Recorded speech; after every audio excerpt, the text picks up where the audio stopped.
अब हम देखेंगे कैथोड रे का डिस्कवरी की कैथोड रे का डिस्कवरी कैसे हुआ। तो डिस्कवरी ऑफ कैथोड रे।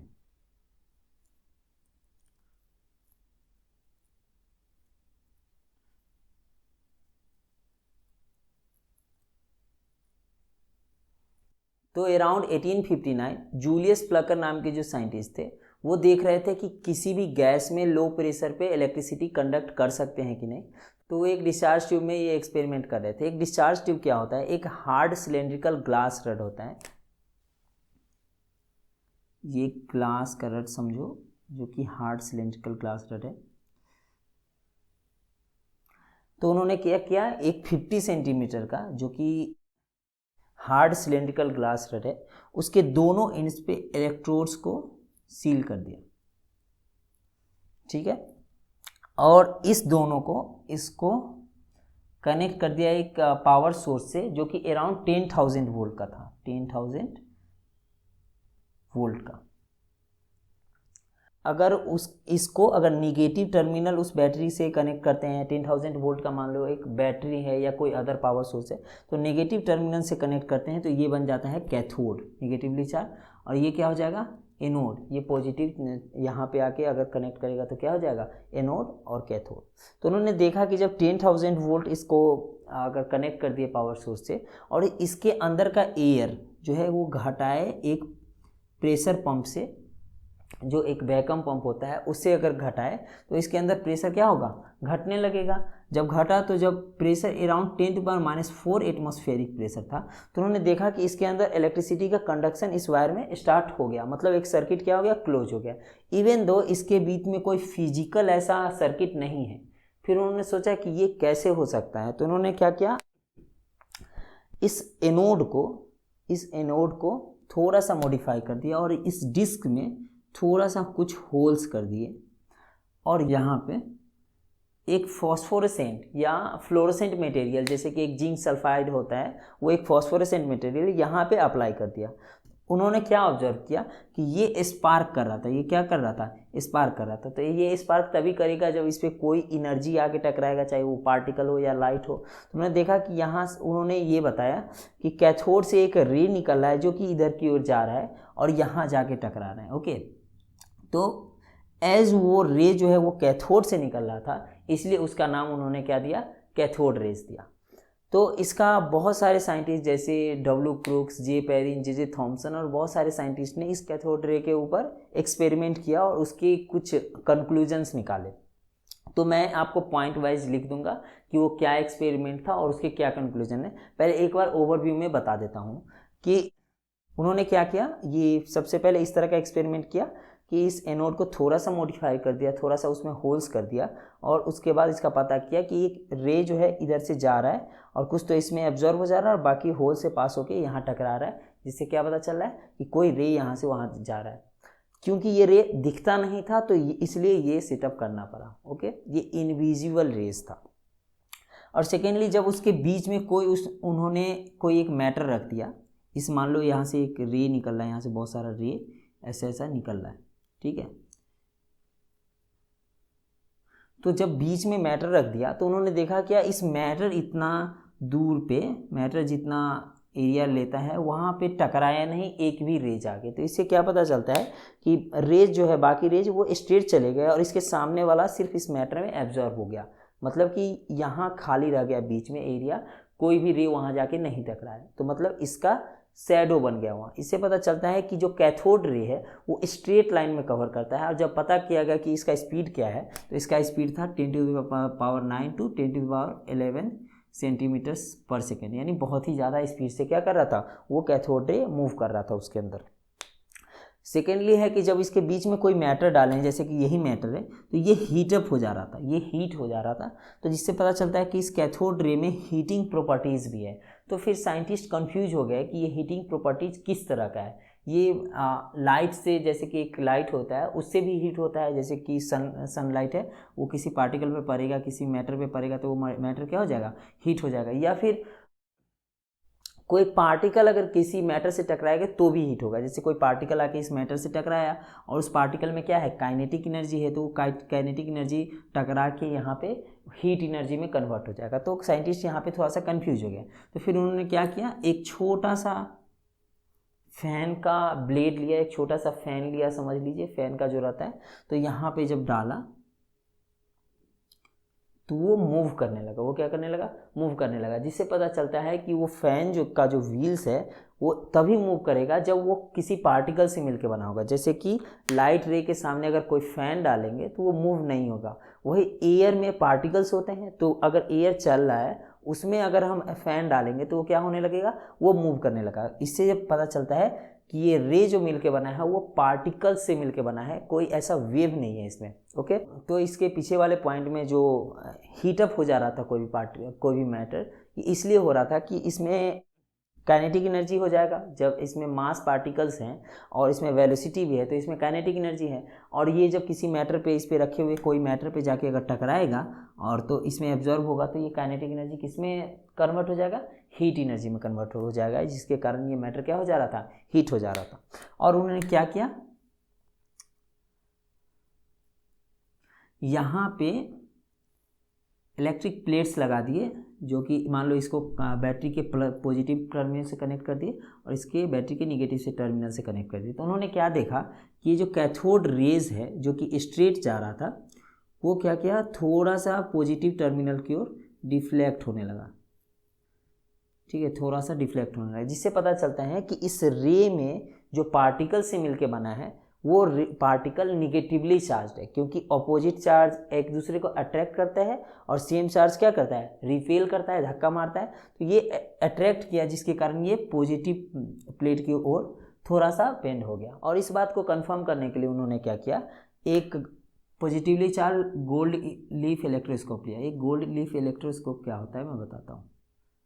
मान लो इस तरह का एक फ्लास्क लिए हैं, यहाँ पे कॉर्क लगा के इसको टाइट कर दिए हैं और यहाँ पे एक ट्यूब है, कंडक्टिंग ट्यूब। इस दोनों को गोल्ड लीफ समझ लीजिए, बहुत ही पतला गोल्ड का एक सीट, दो सीट, जो एक ऐसे है एक ऐसे है, या फिर न्यूट्रल, जब न्यूट्रल है तो ऐसे रहेगा। ठीक है, जब इसमें पॉजिटिव चार्ज होगा इस दोनों में तो ऐसे रहेगा, कुछ इस तरह से, कुछ एंगल पे, क्योंकि एक दूसरे को वो क्या करेगा, रिपेल करेगा, धक्का देगा, जिसके कारण इस तरह से हो जाता है। अब जब रे इस होके पास करता है रे, तो इस होके इलेक्ट्रॉन इसके अंदर आ जाएगा और इसको क्या कर देगा, डिस्चार्ज कर देगा। तो डिस्चार्ज जब करेगा तो ये दोनों सीट स्ट्रेट हो जाएगा, सीधा हो जाएगा, जिससे क्या पता चलता है कि इस जो रे है इसमें कौन सा चार्ज है, निगेटिवली चार्ज है, जिसके कारण ये positively charge gold leaf electroscope को क्या कर दिया, डिस्चार्ज कर दिया। और नेक्स्ट पॉइंट है कि जब उन्होंने क्या किया कि ये जो कैथोड है इसका बदल बदल के देखा, अलग अलग मेटल्स के कैथोड लगाया, जितने भी पीरियोडिक टेबल में मेटल्स थे उसके कैथोड बदल बदल के देखा, या फिर इसके अंदर एयर जो है जो कि निकाल दिए थे मैक्सिमम, मतलब पार्शियली इवैक्यूएट किया, 100% इवैक्यूएशन नहीं किए, सिर्फ 10⁻⁴ एटमॉस्फेरिक प्रेशर इसके अंदर था, मतलब कुछ तो एयर उसमें बच गया था।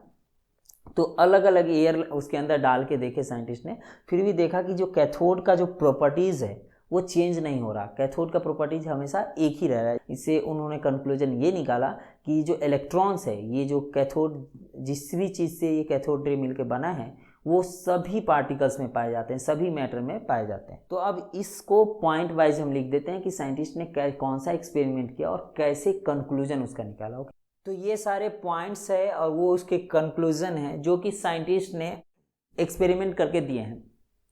जो कि फर्स्ट है, दे produces green glow when they strike the glass wall beyond the anode. एक छोटा सा फिगर बना देता हूँ कि आपको समझ में आता रहे।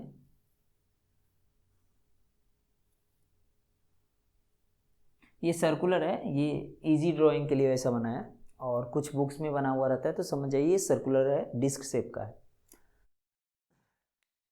तो जब एनोड होके वो पास करता है, एनोड के होल से वो पास करता है, तो यहाँ पे जो ZnSO4 जो एक फ्लोरोसेंट मटेरियल है वो लगा हुआ है, तो वहाँ पे वो ग्लो करता है, जिससे क्या पता चलता है, एन इनविजिबल रे is emitted from cathode travelling towards anode. मतलब इस कैथोड से एक इनविजिबल रे निकलता है जो कि दिख नहीं रहा है, इससे यहाँ पे टकराता है तो दिखता है, तो पता चलता है। तो वो कहाँ किधर की ओर जा रहा है, एनोड की जा रहा है, और निकला कहाँ से है, कैथोड रे से निकला है। क्योंकि ये कैथोड से निकला है इसलिए इसको क्या बोलते हैं, कैथोड रे बोलते हैं। ओके, सेकेंड पॉइंट है, इस shadow of metallic object placed in the path is cast on the wall opposite to cathode. मतलब इसके बीच में अगर कोई भी पार्टिकल रखते हैं उसका शैडो यहाँ इस वॉल पे क्या बन जाता है, उसका शैडो बनता है, जिससे पता चलता है कि ये सारे लाइन्स हैं, जितने भी रेज हैं वो स्ट्रेट लाइन में जाते हैं, they travel in straight line, ये कंक्लूजन है, away from cathode with very high velocity ranging from 10⁹ to 10⁻11 centimetre. तो इससे कंक्लूजन क्या निकलता है कि जब ऑब्जेक्ट रखे हैं तो उसका शैडो अपोजिट डायरेक्शन में बन रहा है, जिसका मतलब है कि रे क्या है, स्ट्रेट लाइन में ट्रेवल कर रहा है। और फिर बाद में जब उसका स्पीड कैलकुलेट किए तो वो लगभग कितना था, 10⁹ to 10⁻11 सेंटीमीटर पर सेकेंड, जो कि स्पीड ऑफ लाइट के कंपेरेबल है, उससे ज़्यादा या उसके बराबर तो नहीं है पर उससे कंपेयर कर सकते हैं, बहुत ज़्यादा हद तक है उसके बराबर। They produces heat energy when they collide with matter, या कोई भी मैटर रख देते हैं तो यहाँ पे हीट यहाँ पे डेवलप हो जाता है, इस मैटर में क्या डेवलप हो जाता है, हीट। तो इससे क्या पता चलता है, कंक्लूजन क्या है, cathode ray possesses kinetic energy which is converted into heat energy when the thing collide with matter.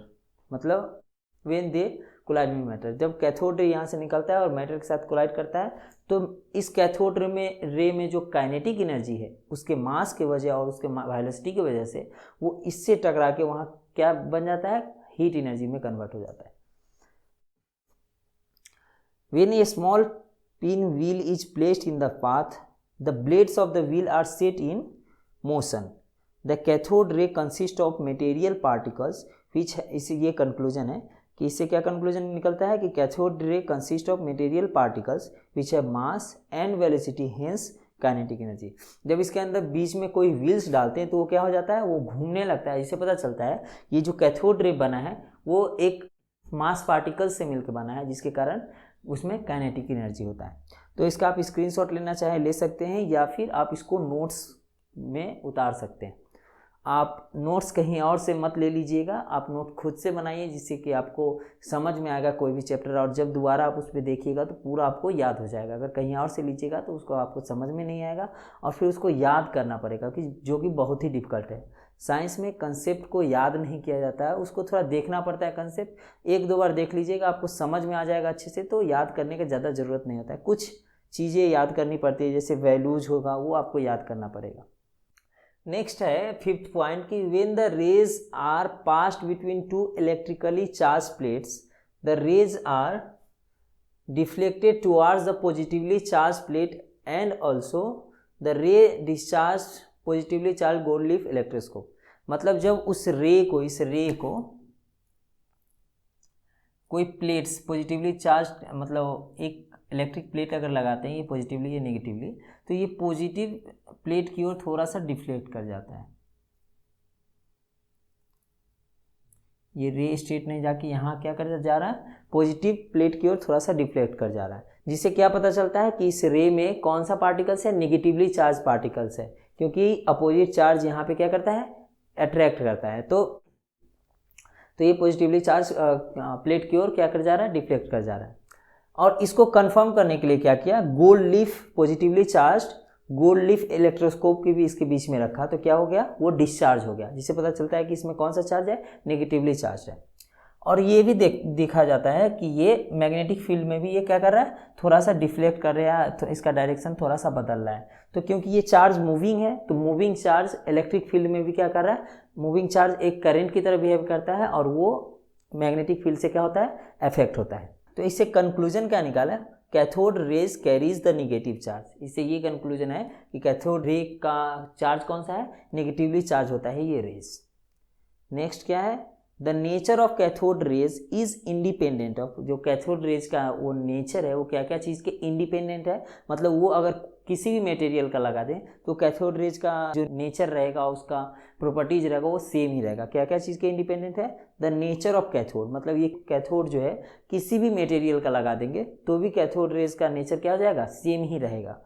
Second है the gas in discharge tube, इस डिस्चार्ज ट्यूब में से जो गैस था उसमें से कुछ निकाल दिए थे, मतलब पार्शियली इवैक्यूएट किए थे, तो उसको भी अगर बदल बदल के देखेंगे, जितने भी गैसेज है पीरियोडिक टेबल में उसमें बदल बदल के देखेंगे, फिर भी कैथोड रेज का नेचर क्या रह जाता है, सेम रह जाता है, जिससे पता चलता है कि ये दोनों के नेचर से इंडिपेंडेंट है, मतलब इस पर डिपेंड नहीं करता है। तो इससे कंक्लूजन क्या निकालते हैं कि इलेक्ट्रॉन्स जो है वो बेसिक कंस्टिट्यूएंट है ऑल ऑफ द एटम्स, मतलब जितने भी एटम्स है सभी में इलेक्ट्रॉन्स पाए जाते हैं, चाहे वो एटम्स किसी भी मैटर का हो, किसी भी एलिमेंट का हो। तो इससे ये कंक्लूजन निकालते हैं। और इसके अलावा भी बहुत सारे एटम के फैक्ट्स है जो कि अब बताएंगे, क्योंकि इसमें पॉइंट्स था और उसके कंक्लूजन था, इसलिए वो पॉइंट वाइज और ये बुलेट पॉइंट से बता दिया। आप कोई भी नोट्स बनाओ ना तो बुलेट पॉइंट से बनाओ, जो कि आपको पढ़ने और समझने में आसानी होगी। अब अदर फैक्ट्स अबाउट इलेक्ट्रॉन्स हम बताते हैं। तो ये जो रे है इसमें जो भी पार्टिकल्स है बने हैं, वो पार्टिकल्स को जे थॉमसन ने उसका नाम दिया था नेगाट्रॉन्स, जो बाद में स्टोनी ने उसको बदल के क्या कर दिया, इलेक्ट्रॉन कर दिया। अब जैसे कि इसमें एनोड को अगर कोई हाई एटॉमिक मास के एलिमेंट अगर यहाँ पे लगाते हैं एनोड की जगह पे, तो जब कैथोड रे यहाँ से जाके यहाँ टकराता है तो एक हाईली पेनिट्रेटिंग रे निकलता है, जिसको एक्सरे उन्होंने नाम दिया। क्या नाम दिया, एक्सरे। तो इस रे को एक्सरे बोलेंगे। जब कैथोड रे किसी भी हाई एटॉमिक मास वाले एनोड से टकराएगा तो एक लो वेवलेंथ का, एक बहुत ही कम वेवलेंथ का एक पेनिट्रेटिंग रे निकलेगा, जिसको एक्सरे बोला। और अगर प्रॉपर्टीज़ की बात करें कैथोड रे के, तो कैथोड रे का तो एक प्रॉपर्टी हमको पता चल गया क्या, कि ये एक्सरे निकलता है जब एनोड हाई एटॉमिक मास का होता है।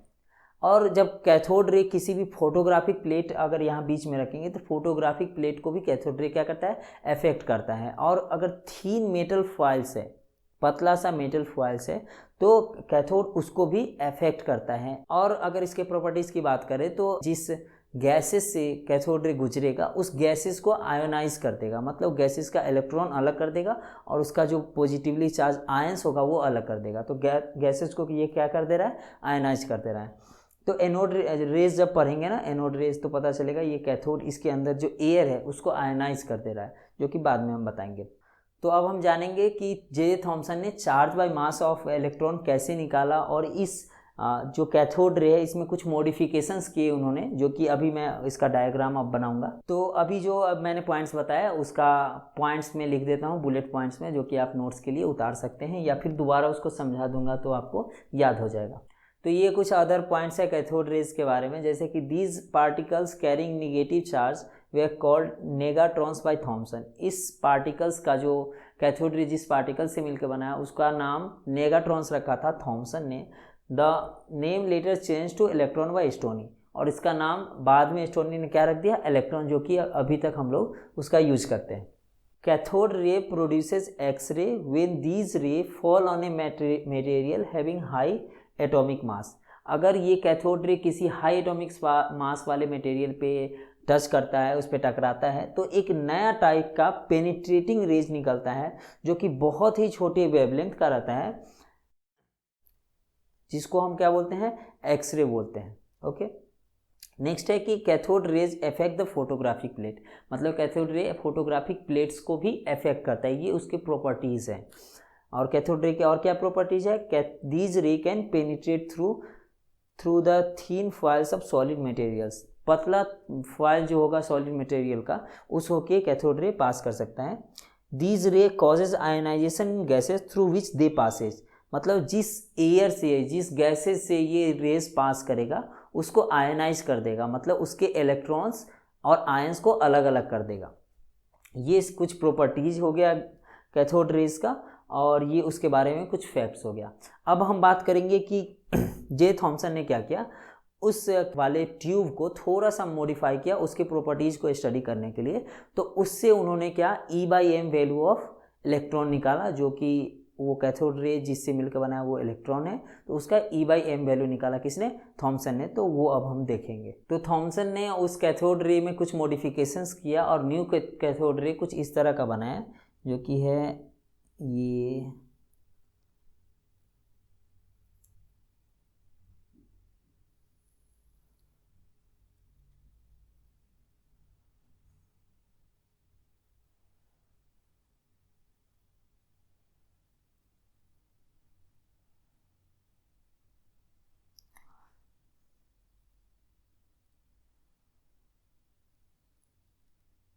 तो ये कैथोड है और ये एनोड है। ओके, इस एनोड में थोड़ा सा होल करेंगे और इसको एक बैटरी सोर्स से कनेक्ट करेंगे जो कि वही 10,000 वोल्ट होने वाला है, और इसके अंदर को के प्रेशर को क्या करेंगे, रिड्यूस करेंगे। पर यहाँ कुछ डिफरेंसेस देखिए, इस एनोड में एक होल किया है, तो जैसे इसमें से कैथोड्स निकलेंगे बहुत सारे, तो मैक्सिमम तो यहाँ एब्जॉर्ब हो जाएंगे, और कुछ कैथोड जो इस होल से निकलेंगे वो इधर की ओर स्ट्रेट लाइन में जाके यहाँ एक पॉइंट पे टकराएंगे, जो पॉइंट क्या होगा, बी होगा। मान लीजिए ये पॉइंट क्या है, बी है। तो उन्होंने क्या किया, यहाँ पे इलेक्ट्रिक और मैग्नेटिक फील्ड में इसका डिफ्लेक्शन देखा, इस कैथोड रे का। तो यहाँ एक इलेक्ट्रिक प्लेट लगा लिया, ये नेगेटिवली चार्ज प्लेट है, और ये क्या है, पॉजिटिवली चार्ज प्लेट लगाया।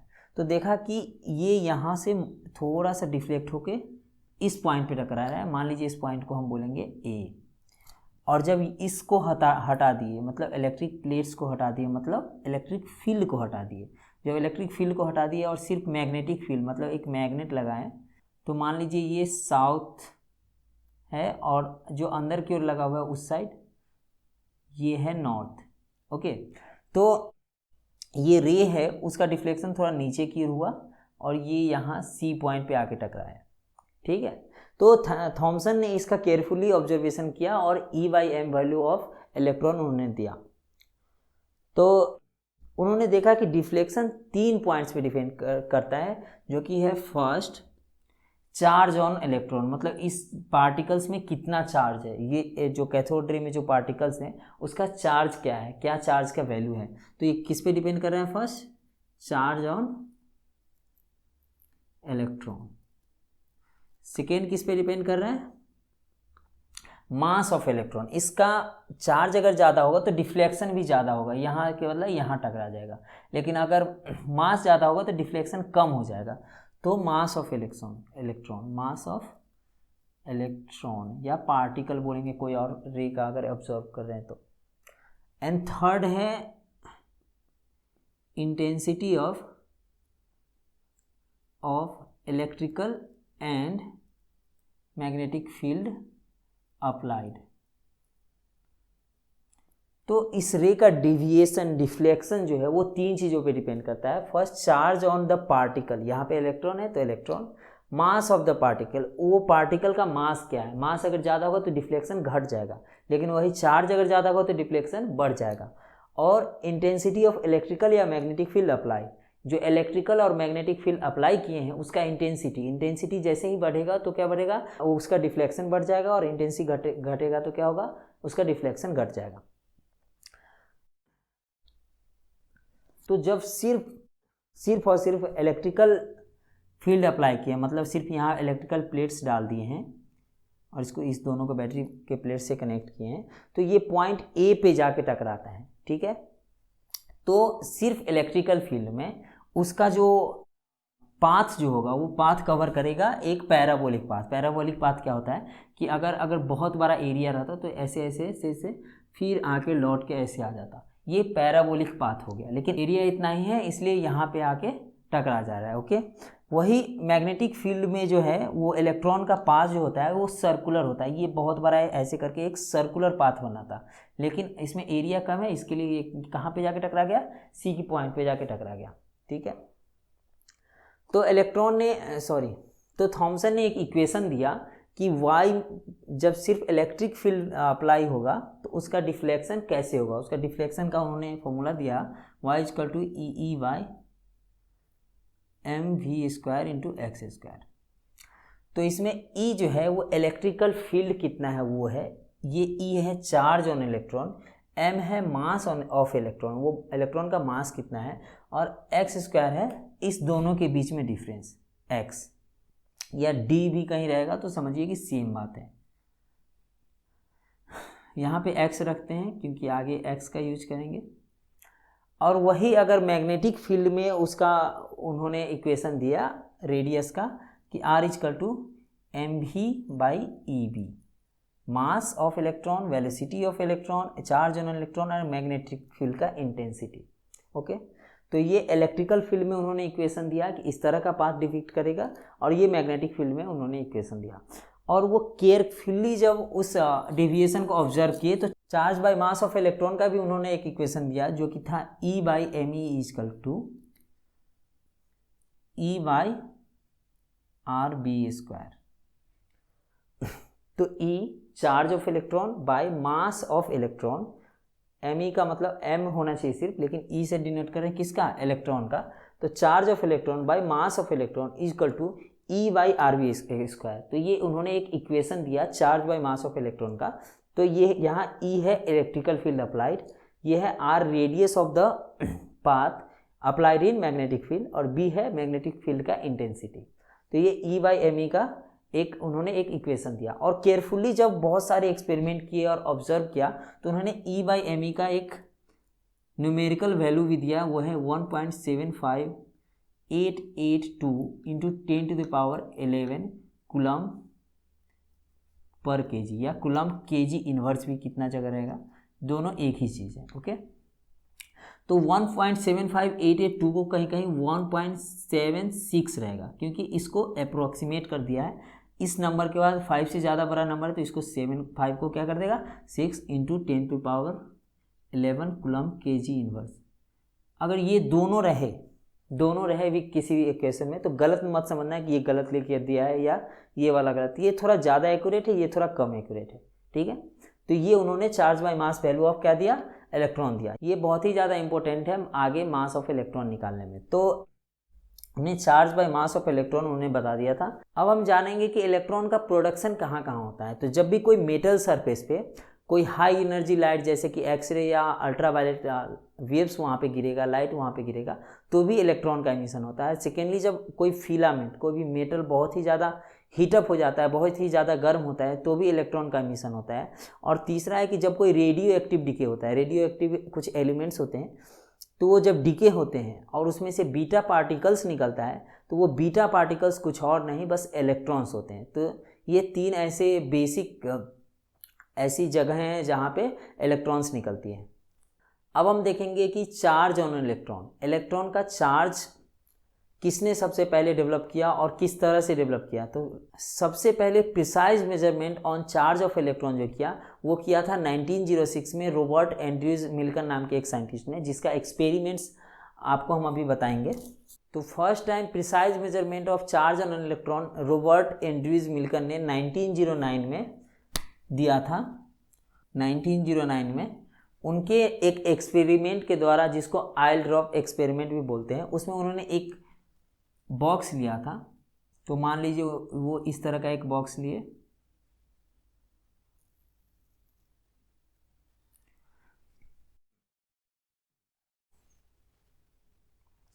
तो इसके अंदर 2 डिस्क शेप इलेक्ट्रोड्स लगाए। यहाँ पे निगेटिवली चार्ज इलेक्ट्रोड लगाए, यहाँ पर पॉजिटिवली चार्ज इलेक्ट्रोड लगाए। ओके, और इस पॉजिटिवली चार्ज इलेक्ट्रोड में एक होल कर दिए यहाँ बीच में। यहाँ पे एक एटोमाइजर लगाए हैं जिससे कि आयल ड्रॉप क्या कर सके, स्पिल कर सकते हैं, यहाँ डाल सकते हैं, स्प्रे करेंगे। तो छोटे छोटे आयल ड्रॉप्स स्फेरिकल शेप में, बहुत छोटे छोटे आयल ड्रॉप्स इसमें, इससे क्या करेंगे, स्प्रे करेंगे। इसको बोलते हैं एटोमाइजर। यहाँ पे एक एक्सरे इमीटर लगाएंगे। क्या लगाएंगे, एक्सरे इमीटर, जिससे क्या होगा, इसके अंदर जो भी एयर होगा उसको वो क्या कर सकता है, आयनाइज कर देगा सभी एयर को, मतलब उसके इलेक्ट्रॉन्स को अलग कर देगा और उसके आयंस को क्या करेगा, अलग कर देगा। यहाँ पे एक आईपीस लगाते हैं जहाँ से हम ऑब्जर्व कर पाएँ। आईपीस से इसमें जो आयल ड्रॉप्स आएगा उसको हम ऑब्जर्व कर पाएंगे, और इस दोनों को एक पावर सोर्स से कनेक्ट कर देंगे, जो पावर से सोर्स को हम घटा या बढ़ा सकते हैं। ओके, तो देखिए यहाँ से एक आयल ड्रॉप, जैसे ही इसको दबाए तो यहाँ से आयल ड्रॉप स्प्रे हुआ, और यहाँ बहुत सारे आयल ड्रॉप्स यहाँ गिर जाएंगे और कुछ आयल ड्रॉप्स यहाँ से नीचे की ओर गिरना शुरू होगा। तो उसमें से एक किसी आयल ड्रॉप के बारे में देखते हैं, क्योंकि बहुत सारे को देखेंगे तो कन्फ्यूजिंग हो जाएगा। तो एक आयल ड्रॉप को देखते हैं। जैसे ही यहाँ से निकला तो वो ग्रेविटी इस पर एक्ट होगा तो ये नीचे बढ़ने लगेगा और इसका स्पीड बढ़ने लगेगा। जैसे भी कोई भी फ्री फॉल में कोई भी ऑब्जेक्ट को डालते हैं तो उसका स्पीड क्या होता है, बढ़ने लगता है। तो बढ़ने लगेगा, लेकिन कुछ ही देर में क्या होगा, जैसे मान लीजिए यहाँ से यहाँ आया, यहाँ इस पॉइंट तक आया या फिर यहीं तक बीच में ही, तो वो एक ऐसे वेलोसिटी पे पहुंच जाएगा जिसके बाद उसका वेलोसिटी नहीं बढ़ेगा, क्योंकि इसके अंदर जो एयर है वो भी तो अपना ड्रैग लगाएगा, ड्रैग फोर्स या विस्कस फोर्स लगाएगा ऊपर की डायरेक्शन की ओर, जिसके कारण ग्रेविटी और वो विस्कस फोर्स इक्वल हो जाएगा, जिसके कारण इसका वेलोसिटी क्या होगा, स्टेबल हो जाएगा, मतलब रुक नहीं जाएगा लेकिन एक खास वेलोसिटी से गिरेगा, उसका वेलोसिटी बढ़ना बंद हो जाएगा। तो उस वेलोसिटी को मान लीजिए v1, या इसके अंदर वो गिर रहा है यहाँ पे किस वेलोसिटी से गिर रहा है, v1 वेलोसिटी से गिर रहा है। ये फर्स्ट टर्मिनल स्पीड हो गया v1। ओके, अब यहाँ गिर रहा है तो इसके अंदर ये एक्सरे से एयर आयनाइज हो गया, तो वो आयल ड्रॉप पे निगेटिवली चार्ज आ जाएगा, इसके अंदर जो इलेक्ट्रॉन अलग हो गया है उसके कारण। अब निगेटिव चार्ज उस पर आ गया है, तो अगर हम इसके पावर को बढ़ाएंगे, इसके वोल्टेज को बढ़ाएंगे, इंटेंसिटी ऑफ इलेक्ट्रिक फील्ड बढ़ाएंगे, तो ये क्या होगा, आयल ड्रॉप यहाँ स्लो हो जाएगा और एक पॉइंट पे आके रुक जाएगा। ओके, कब रुकेगा, जब इसका इलेक्ट्रिक फील्ड ऊपर की डायरेक्शन की ओर और ग्रेविटी दोनों बराबर हो जाएगा, तो क्या हो जाएगा, वो रुक जाएगा वहाँ पे। अगर हम थोड़ा सा और इलेक्ट्रिक फील्ड बढ़ाएंगे तो ये आयल ड्रॉप किधर की ओर जाने लगेगा, ऊपर की ओर जाने लगेगा। तो ऊपर की ओर जाने लगेगा तब फिर थोड़ी देर के बाद उसका वेलोसिटी क्या हो जाएगा, कांस्टेंट हो जाएगा, मतलब एक और टर्मिनल वेलोसिटी v2 हो जाएगा ऊपर की ओर, जो कि कांस्टेंट वेलोसिटी होगा। तो v1 फर्स्ट टर्मिनल स्पीड जब नीचे की ओर जा रहा है और v2 सेकेंड टर्मिनल स्पीड जब ऊपर की ओर जा रहा है। समझ में आ रहा है। तो उन्होंने रेडियस, इसके अंदर जो आयल ड्रॉप्स गिरेगा उसका रेडियस उन्होंने क्या बताया, आयल ड्रॉप्स का रेडियस का इक्वेशन उन्होंने दिया कि रूट अंडर 9 पाई ईटा v1 बाय 2g रो आयल माइनस रो एयर। इसको कहीं कहीं f माइनस सिग्मा भी डालते हैं, इसको रो आयल को f बोलेंगे, इसको सिग्मा बोलेंगे। ये दोनों डेंसिटी है, ये आयल का डेंसिटी है, ये एयर का डेंसिटी है। यहाँ ईटा है विस्कोसिटी ऑफ एयर, एयर जो इसके अंदर है उसका विस्कोसिटी। v1 है वेलोसिटी, जो फर्स्ट वेलोसिटी जो यहाँ आयल ड्रॉप गिर रहा था उसका वेलोसिटी है, और ग्रेविटेशनल फोर्स पता ही है, ये density of oil and density of air है। तो ये इसका रेडियस निकाल सकते हैं इससे, किसका, आयल ड्रॉप का। अब देखिए इसमें सब कुछ पता है हमको, क्या सिर्फ नहीं पता है, वेलोसिटी। तो वेलोसिटी हम कैसे निकालेंगे, तो इसके अंदर जब वेलोसिटी कांस्टेंट हो गया है, जिसका मतलब है कि एक खास समय में खास दूरी कवर करेगा। ये मान लीजिए 1 सेकेंड में यहाँ से यहाँ तक आ गया, 1 सेकेंड में मान लीजिए 5 सेंटीमीटर का दूरी 1 सेकेंड में तय किया है। तो अगर उसका वेलोसिटी निकालना है तो क्या कैसे निकालेंगे, डिस्टेंस बाय टाइम, तो 5/1, तो 5 सेंटीमीटर पर सेकेंड। अगर इसको मीटर पर सेकेंड में कन्वर्ट करना है तो इसको मीटर में कन्वर्ट कर लेंगे। तो इस तरह से वेलोसिटी निकल जाएगा। तो इस आयल ड्रॉप का रेडियस इसके अंदर का निकल जाएगा। जब रेडियस निकल गया है तो उन्होंने चार्ज का एक इक्वेशन दिया Q इक्वल टू, अब इसका हम डेरिवेशन इसलिए नहीं कर रहे हैं कि ये बहुत बड़ा डेरिवेशन हो जाएगा, और क्लास 11th में हम लोग को डेरिवेशन नहीं पढ़ना है, ये इक्वेशन सब पढ़ना है, ठीक है। इसलिए आपको ये बेसिक ओवरव्यू भी दे दिए कि आपको समझ में आए कि v1 क्या है, v2 क्या है, रेडियस क्या है। ये रेडियस है आयल ड्रॉप का रेडियस। तो उन्होंने चार्ज का इक्वेशन क्या दिया, 6 pi eta r v1 plus v2 into d by, ये v या इसी को E भी बोलेंगे, strength of electric field. Okay, तो ये charge on one oil drop क्या है, 6 pi eta r v1 plus v2 into d by E. मतलब इस आयल ड्रॉप पे मान लीजिए एक चार्ज है, तो यहाँ ईटा है विस्कोसिटी ऑफ एयर, आर है रेडियस, आयल ड्रॉप का रेडियस का इक्वेशन यहाँ इसलिए दिए थे, और v1 v2 आपको पता है टर्मिनल वेलोसिटी है जो निकाल सकते हैं डिस्टेंस बाय टाइम के फॉर्मूले पे। d, इस दोनों के बीच में जो डिस्टेंस है दोनों प्लेट्स के बीच में, उसको d बोलेंगे, जो कि हम नाप सकते हैं। और E जो इलेक्ट्रिक फील्ड का स्ट्रेंथ जो हम लगाए हैं वो हमको पता ही होगा, तो यहाँ से charge of the oil drop निकल जाएगा। तो उन्होंने देखा क्या कि जितने भी चार्ज थे वो इंटीग्रल मल्टीपल थे। Q इज इक्वल टू जितने भी चार्ज थे वो इंटीग्रल मल्टीपल थे एक खास चार्ज के। एक खास चार्ज कौन था, 1.6 इंटू 10⁻⁻19 कूलम। मतलब एक ऑयल ड्रॉप पे 5 इंटू 1.6 इंटू 10⁻⁻19 कूलम रहेगा। दूसरे ऑयल ड्रॉप पे उन्होंने मान लीजिए कि ऑब्जर्व किया 9 इंटू 1.6 इंटू 10⁻⁻19 कूलम। तो उन्होंने देखा कि ये एक सबसे छोटा चार्ज है, ये कौन सा, 1.6 जो सभी में है, यानी सारे पे इसके मल्टीपल्स में है चार्ज, तो बोला उन्होंने कि यही है चार्ज ऑफ इलेक्ट्रॉन। इलेक्ट्रॉन का चार्ज क्या है 1.6 इंटू 10⁻⁻19 कूलम। ओके, और फिर जब अभी मॉडर्न जो हम लोग प्रेजेंट एक्सेप्टेड वैल्यू है चार्ज ऑफ इलेक्ट्रॉन वो है 1.602 इंटू 10⁻⁻19 कूलम, जो कि बहुत ही एक्यूरेटली उन्होंने मेजर कर लिया था उस समय में 1909 में।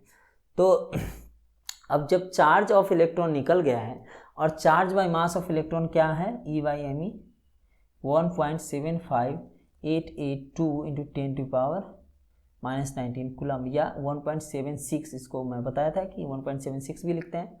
तो चार्ज का वैल्यू है, चार्ज बाय मास का वैल्यू है, तो मास का वैल्यू निकल जाएगा। कैसे निकलेगा मास का वैल्यू? चार्ज का वैल्यू है 1.6022 इंटू 10⁻⁻19 कूलम। तो मास ऑफ इलेक्ट्रॉन क्या हो जाएगा? Charge on electron by charge by mass of electron. ठीक है, समझ में आ रहा है? अब ये charge by mass of electron कैसे है वो बताता हूँ।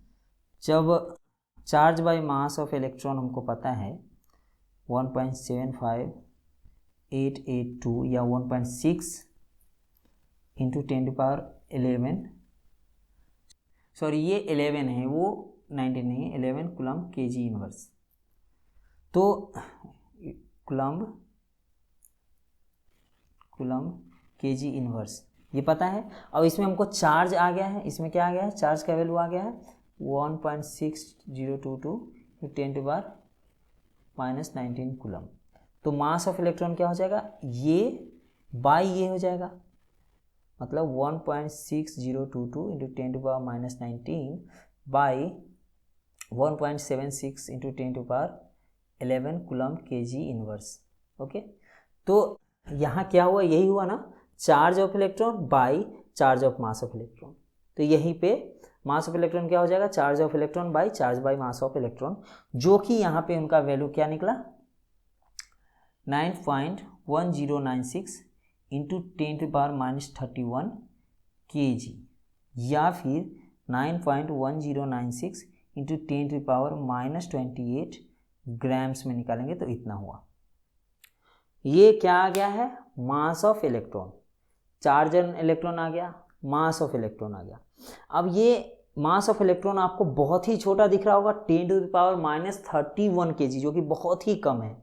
तो उन्होंने देखा कि इस मास ऑफ इलेक्ट्रॉन्स को जो पीरियोडिक टेबल में अलग अलग एलिमेंट्स है उससे कंपेयर करके देखते हैं कि कितना हल्का है उसके, क्योंकि ये मास बहुत ही कम है। तो सिर्फ हाइड्रोजन, जो कि बहुत ही हल्का, पीरियोडिक टेबल में सबसे हल्का एलिमेंट है हाइड्रोजन, उससे कंपेयर करके इसका मास देखेंगे। तो पहले ऊपर में मास ऑफ इलेक्ट्रॉन फिर से लिख लेते हैं, 9.1096 इंटू 10⁻31 kg, या फिर 9.1096 इंटू 10⁻28 ग्राम्स। ये क्या हो जाएगा? मास ऑफ इलेक्ट्रॉन। अब हम देखते हैं कि जैसे हाइड्रोजन का जो एटॉमिक मास है AMU में, वो है मास ऑफ हाइड्रोजन AMU में 1.008 AMU। अब AMU को ग्राम्स में बदलने के लिए क्या करते हैं? 1.008 इंटू 1.66 इंटू 10⁻24 से मल्टीप्लाई करते हैं। तो अगर इससे मल्टीप्लाई करेंगे तो ये ग्राम्स में बदल जाएगा। जैसे कि 1 मीटर को सेंटीमीटर में बदलने के लिए 100 से मल्टीप्लाई करते हैं, उसी तरह से AMU को ग्राम में बदलने के लिए इतना से मल्टीप्लाई करते हैं। ओके, तो ये मास हो जाएगा किसका? हाइड्रोजन का। इसका डिवाइडेड बाय क्या करेंगे? मास ऑफ इलेक्ट्रॉन Me, जो कि है 9.1096 इंटू 10⁻28 ग्राम्स। यहाँ ग्राम्स में है तो यहाँ भी ग्राम्स वाला वैल्यू ही लिखेंगे, ये नहीं लिख देंगे। ओके, तो इसका आया 1837 टाइम्स, नियरली इक्वल टू, एकदम इक्वल टू नहीं, नियरली कितना है? बराबर 1837 टाइम्स है। मतलब हाइड्रोजन का मास जो है इलेक्ट्रॉन के मास के 1837 टाइम्स ज़्यादा भारी है हाइड्रोजन। ओके, अब हम देखते हैं कि AMU में इलेक्ट्रॉन का मास कितना है। AMU में तो मास ऑफ इलेक्ट्रॉन इन एएमयू क्या हो जाएगा 1/1837 into mass of hydrogen in AMU. Mass of hydrogen क्या है 1.008 एएमयू। तो ये आएगा 0.000549 एएमयू। ये क्या हो जाएगा मास of electron in AMU, mass of electron in grams, mass of electron in KG. तो ये हो गया इलेक्ट्रॉन के बारे में। लग रहा है कि आपको कितना हल्का है ये इलेक्ट्रॉन। इसीलिए मोस्ट ऑफ द एटम का जो भार होता है, जो भी वजन होता है, वेट होता है, वो उसके सेंटर में होता है, इलेक्ट्रॉन में बहुत ही कम होता है। अब आगे आएगा प्रोटॉन के बारे में कि प्रोटॉन का डिस्कवरी कैसे हुआ, उसका मास कितना है और कितना गुना इससे भारी है, सब कुछ देखेंगे प्रोटॉन के बारे में नेक्स्ट में।